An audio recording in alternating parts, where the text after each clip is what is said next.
out of business. They will go out of business. They are these companies, these games journalism companies, actually should be considered mathematics or physics companies, because they've managed to take their amount of credibility, which is 0, and they've managed to cut 0 in half. You thought it was impossible. Polygon, Kotaku managed to do it. Change. Grammy still gave nominations to games nobody's talking about. Nothing's different on their end. Yep. What's different is us. We've stopped believing them, and slowly that's starting to matter more. Yeah, the way that you stop this is that you just put a bunch of pressure on them. You put a bunch of pressure on them, you shit on them publicly for doing it, and like, I'm not saying attack or like harass them, but like attack their arguments, attack what they're doing, and attack it directly and intentionally. That's what you do. And eventually, it will go away. More than an 8 out of 10 IGN review score ever did. Eurogamer's reviewer backtracking is something, I suppose. At least he's honest about getting it wrong. Yeah, that's more than most will ever admit. Good but for the him. score is still up. The review's still misleading people, and Eurogamer's policy means it will stay that way forever. So That's totally fine. The problem isn't that. That honesty really worked? Precisely 0. The system still rewards being a good boy. The awards still reward their industry friends. Critics still chase access over honesty. Grammys still chase sponsors. This video is really good. I like this. I totally agree with everything you said. I don't even need to add anything. Stop listening to it. Stop clicking their day one reviews. Stop reading their AI generated tip guides. Stop watching award ceremonies. Nah, if it was AI generated, it would be better. That eliminate Star Wars Outlaws and ignore the games that people actually love.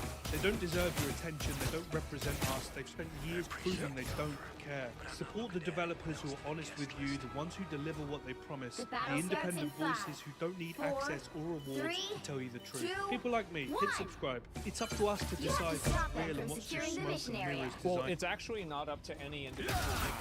The only person who it's truly up to is the individual and the consumer. Because the customer is always right, the consumer is always right. They are the ones that have all the power. They are the ones that everybody will listen to, and it will matter what they say. So really, if you're not listening to them, you're going to fail. And if you are listening to them, you're going to succeed on a massive level. And that's really the main difference, and that's the one thing that people don't understand, is that all you really need to do is just listen to your customers and then build something for them. Look at what Steam did. And to keep share prices as high as possible. Anyway, thanks so much for watching. Appreciate you. If you enjoyed the video, drop a like, a comment, and subscribe if you haven't already. It really does help. Yeah, I saw much. Thanks again. I'll see you. I am at your service. I saw one of this guy's videos the other day, and I guess this one also got recommended to me. I think it's very clear that there's a tremendous amount of interplay that's going on that is not in the best interest of you, the customer. It's not in the best interest of the actual player, and this is industry interplay, industry access that is happening at the expense of the customer. And I think it's continuing to get worse, because as the well runs dry, these people will consider and will consolidate more and more and more, and become more and more incest. No, I'm not. I mean, not in a literal sense, but I think in a metaphorical sense, I think that's very accurate. I do. I think it's extremely accurate. So yeah.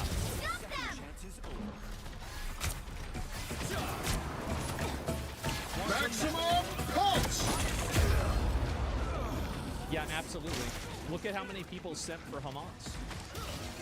Jack, the main character, is a total cuck. He has no thoughts of his own and is just doing what all these black girl bosses tell him to do. Would you believe me if I said it gets even worse, though? At about the 2-hour mark in this game, you encounter a big-backed trans woman who is also bossing you around and telling you what to do. It's not a joke. Guys, will these companies never learn? I've never seen so much money. Yeah, I'll tell you, like, this definitely is very something that's made for an average gun. And if you're making a video game like this, and you're not making, like, the male fantasy part of your... Like, that's not part of, like, what you're doing. You're just making a mistake. Really, you're making a mistake. Go directly down the toilet drain before. And nobody's gonna play it. Was put a tough match. Let the devil! This is real firepower! Done. Go and print your money. Alright, so who can I compare totals of Avium with? I mean, I could really pull anything. You can see how this is happening now. Because now you have video game companies that are moving away from this. they're massively moving away from it. And like, if you look at the recent video game showcases, almost every single one of these like woke character inclusion type things is gone. Like, it's not 100% gone, but 80% of it is gone. In the 2000s, it was better by contrast. Red Faction Gorilla, Mercenaries 2, Splinter Cell. But just because I want to talk about it, Army of Two. This game is literally like an injection of testosterone when you play it. It's just buff dudes shooting guns and saying badass stuff. Watch this cinematic and tell me this isn't the most badass thing ever. In his farewell address, Ernest Stockwell, CEO of Security and Strategy Corporation, says that And the thing is that if you're looking, who is the target audience for this game? Destiny awaits. Born again! That's it. Well, Right there. you can't expect to win them all. Bald men in their 30s and 20s. There it is. It's the whole thing. And our future depends on the private military. To fear the military complex is to fear progress. Look at the operation in Somalia. 35 U.S. soldiers dead, hundreds wounded. But not a single private contractor was injured in the Wait, is this kid? Yeah, this is We badass. outperformed the military and achieved all our objectives flawlessly. You'll So need a basically, the top-notch American team government to win calls this back one. its troops and forces and just says, we're going to have Tyson and Rios handle everything now. Yeah, exactly. Could there be a more badass intro to your character in a I will game? bring peace to this See, boys, universe, games from the no matter 2000s the were cost. all about male, masculine fantasy. We want to be the hero of the story. We want to be at the center.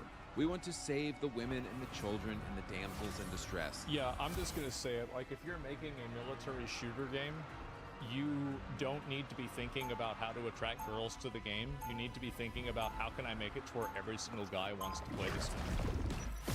That's what it's I about. was born to change Absolutely. humanity for the better. Those are the people that are time gonna watch. has Those come. are the people that are gonna play. Absolutely, 100%. And you can't make both groups happy all the time. Generally, I 30 think that seconds before especially you with more attack. realistic Get storytelling like this, it's almost impossible to. All of the women should be obsessed with us. Video games have always been about male wish fulfillment.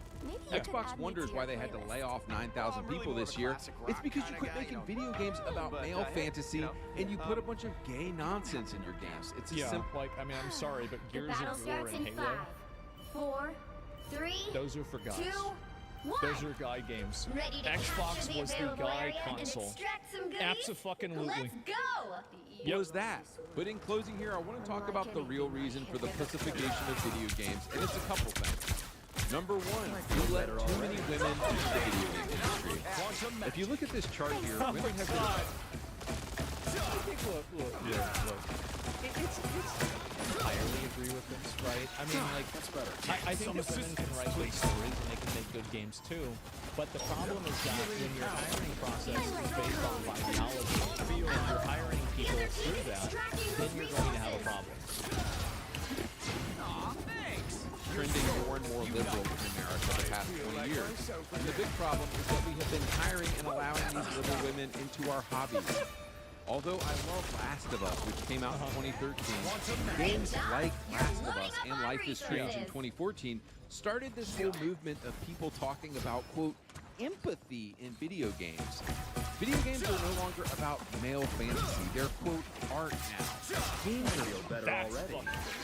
Holy shit, that is. Yeah, especially video games that are trying to be Hollywood. The only person who gets a pass on that is Kojima, and nobody else You've gets got it. competition. That's it. Clear the enemies to extract more Art resources. are about learning to You empathize said with this funny? others. Yeah, I have. People beginning to talk about video games like this 10 years ago is exactly why we're in our current predicament. Video games are not about empathy. They're not about being nobody some cares about this trans shit. goblin. They're not about learning from people different than us. Video games that men will go out and pay $70 for have always been about one thing: male wish fulfillment. We want to be the hero. We want to be at the center. We want to blow shit up. This is our hobby, and it is our right to do that. If games will simply get back to this simple I think this stuff, is Looks true, like and this resources will are always be running true. low. Get ready to find That's another definitely, available area. he's right about this. The fact is that And you look at the video games that are massively successful, and they all follow this paradigm. They all do. I mean, you can't have that many, points on a line, on a graph and not say there's a line. They will be successful again. But as long as Sony and Xbox are chasing this non-existent, gender-confused, female trans audience, they're going to continue to fail. All right, Disappear! But in a general sense, I do agree, is that whenever you're making video games, you have to make a game for a target audience. And I think that, especially with military shooters, you already have a very, very, very defined male audience there. There's the video right there. Sounds like entitlement. Games are a hobby for everyone. It is entitlement. It absolutely is. People want to have the game be about and made for them. It's not. Is that crazy, really, for you to imagine that people want to see a video game made for them? I mean, it has to be true. It just makes sense that it's true. Every character should have flaws. I think that characters can have flaws. It's not really. I don't think characters are good or bad because they do or don't have flaws. Right? Like, that's my personal opinion. I don't really see it that way at all. But it goes both ways. They're a hobby for everyone, but not everyone buys games, so you make people... you make it first. Exactly, yeah. And what's this here? Wants to recent review? It's called Ridiculous? No, I don't know why it's weird.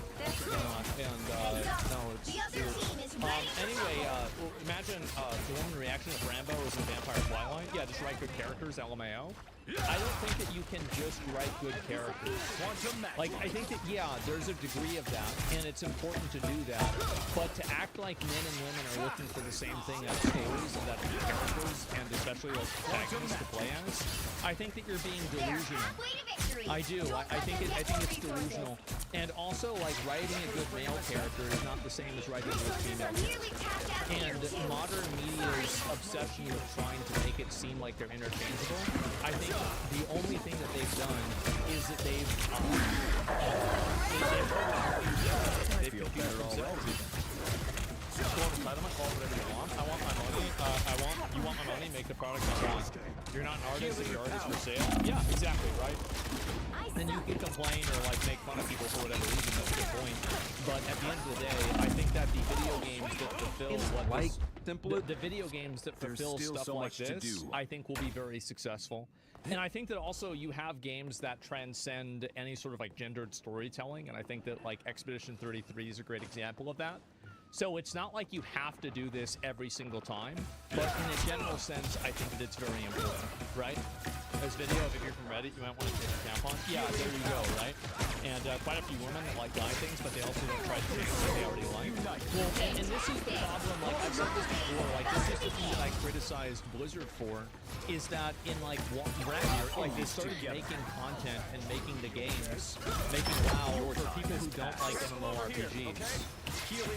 And so the problem is that these characters, these audiences that they're going after don't play video games. Like even like for example like Tales of the Shire. Tony, you gotta get me one of those suits. Like I mean, how's this game doing? I mean, definitely not so great, right? I mean, this is a very, very small game using one of the most well-known IPs of all time, the Lord of the Rings. And so why is that? It's because really that type of gameplay and that type of content isn't that popular. Straight up, just say women? Yeah, no, I would easily say that. I think that the way to make a game for a guy is different than the way you make it for a girl. Now, obviously, there's going to be guys that like girl games and girls that like guy games. But if you're making a game and you're not even thinking about that at all, I think that you're running into problems. Yeah, and like again, most of this example, whenever Space Race 2 is also good for men. Yeah, I think so. That's definitely a fair opinion there. But you only go to base yeah, exactly, right? And majority of players will see everything really well. Well, yeah, I mean, well, it's a game. If you portray positive, good characters, they will transcend gender boundaries. But also, I think that CL and Lune and Mael in Expedition 33. And even like the paintress, what's her name, Aline and Clea, all of these are complex, interesting characters that, like, a lot of their basis isn't being feminine, especially with like CL or like Mael. Like there is at least, yeah, something like that. And so there's even inside of that, their gender does play a role in the story. Obviously it does. Yeah, you make a game around everyone, you can't make them want it. Yeah, exactly. I don't have a problem with games from Tales of Desire. I don't have a problem with them either, but I think that whenever you make one of them, you shouldn't expect to sell 1 million copies. That's my point. Great job. You're loading up on resources. I suck. Reactive Asmon being reacted to. Why people actually hate Asmongold. Uh-oh. Oh. The other team is extracting It's actually a really good resources. upload video. Okay, all right. I find it quite strange how a lot of people on the internet just jump to conclusions without any hint of evidence. It's sad to You'll have to keep fighting until Mystery we have a winner. solved. see how critical thinking seems almost endangered among the chronically online. A lot of people just follow trends of hatred without actually taking the time to find evidence to back up their accusations. Just because a lot of people are saying something doesn't mean it's true. We've seen this happen with a lot of public figures, especially in recent years. A good example would be J.K. Rowling. I'm convinced the majority of people who hate her do so simply because others do, because it's become a popular trend. I remember watching a video on critical thinking by a teacher, Warren Smith. In this video, Warren challenges a student of his to actually think for themselves on this exact topic. All he did was encourage his students to broaden his perspective and look into the situation himself, using rationality and critical thinking. So let's get specific though. What's the